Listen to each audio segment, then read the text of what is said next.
আজকে পুরো জাতি 240 কোটি মুসলমান সবচাইতে লাঞ্ছিত, অপমানিত, ঘৃণিত মুসলমান। এর দায় কি আমাদের আলেমদের নেই? ইসলাম যেই জাতির মধ্যে এসেছে তারা লেখাপড়া জানতেন না। আজকে আপনারা বলেন মাদ্রাসা থাকা আলেম, লেখাপড়া জানতেন না, গায়ে কোনো কুর্তা ছিল ওরা ঠিক মতো। সেই জাতি ইসলাম কায়েম করে দিয়ে গেছেন। ইসলাম মানে কি? শান্তি, অর্থাৎ মানব জীবন, সুবিচার, ন্যায় বিচার, মানবাধিকার, স্বাধীনতা, সাম্য, সুষম বন্টন ইত্যাদির মধ্যে মানুষ থাকবে, দরজা খুলে ঘুমাবে। এটার নাম শান্তি। এটা হলো ইসলামের উদ্দেশ্য, এটা হলো দ্বীনের উদ্দেশ্য, এটা হলো কিতাব নাযিলের উদ্দেশ্য, এটা হলো নবী রাসূলের আগমনের উদ্দেশ্য। শান্তি যদি না থাকে বাকি সব জিরো। আমরা কত বড় মাওলানা, আল্লাহর কিছু যায় আসে না।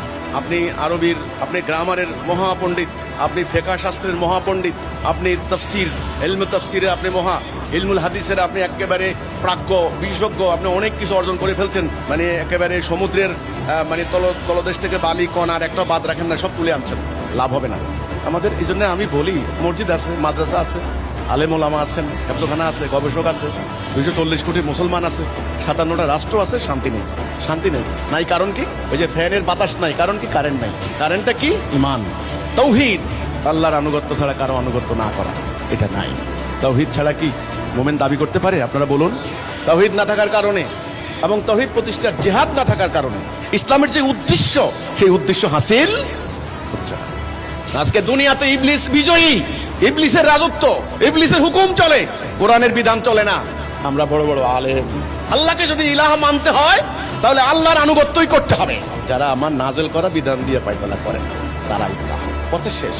আমার ফয়সালার মানদণ্ড হবে এটা, আমার রাষ্ট্র চলবে, আমার আদালত চলবে, আমার কোর্ট কাছারি চলবে, আমার অর্থনীতি চলবে, আমার ঘরবাড়ি চলবে, আমার সব কিছু চলবে, তবে আমি তার খলিফা, তার প্রতিনিধি। এলে মক্কার কাফেররা যেই কারণে কাফের মুশরিক হয়েছিল, একই অপরাধে এই যুগে যদি আমরা একই আচরণ করি, আমরা কি করি মুমিন থাকতে পারি? আমরা মুমিন থাকতে পারি না।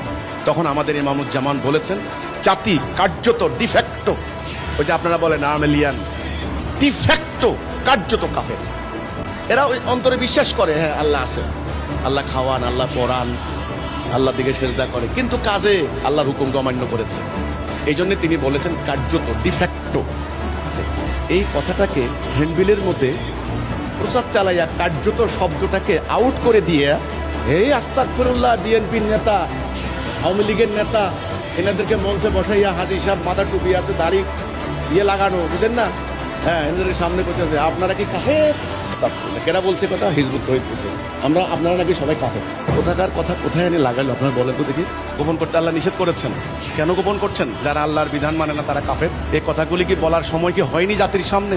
আর কবে বলবেন? মিয়ানমারের 24 লক্ষ মুসলমান তাড়িয়ে দিল, মেরুদণ্ড সোজা করে দাঁড়াতে পারলেন না, এখন বিভিন্ন গ্রুপে গ্রুপে সন্ত্রাসবাদ হচ্ছে। তাহলে আশা করি পরিষ্কার হয়ে গেল কাফের আর মুশরিক। আমরা এই কথা বলেছি, আমাদের দোষটা হলে বলেন যে আমাদের আপনাদের দোষ আছে।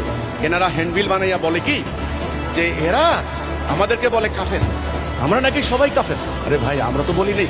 জনগণের সেন্টিমেন্টকে উত্তেজিত করছেন কেন? হ্যাঁ, আর জনগণ তো ভুয়া সেন্টিমেন্টের উপর দাঁড়িয়ে আছে। এটার জন্য দায়ী আপনারা। আপনারা বলছেন আপনারা ওরাসাতুল আম্বিয়া, ওরাসাতুল আম্বিয়া হলে, নায়েবে নবী হলে, নবী যে কাজ করছেন আপনারা তো সে কাজ করবেন।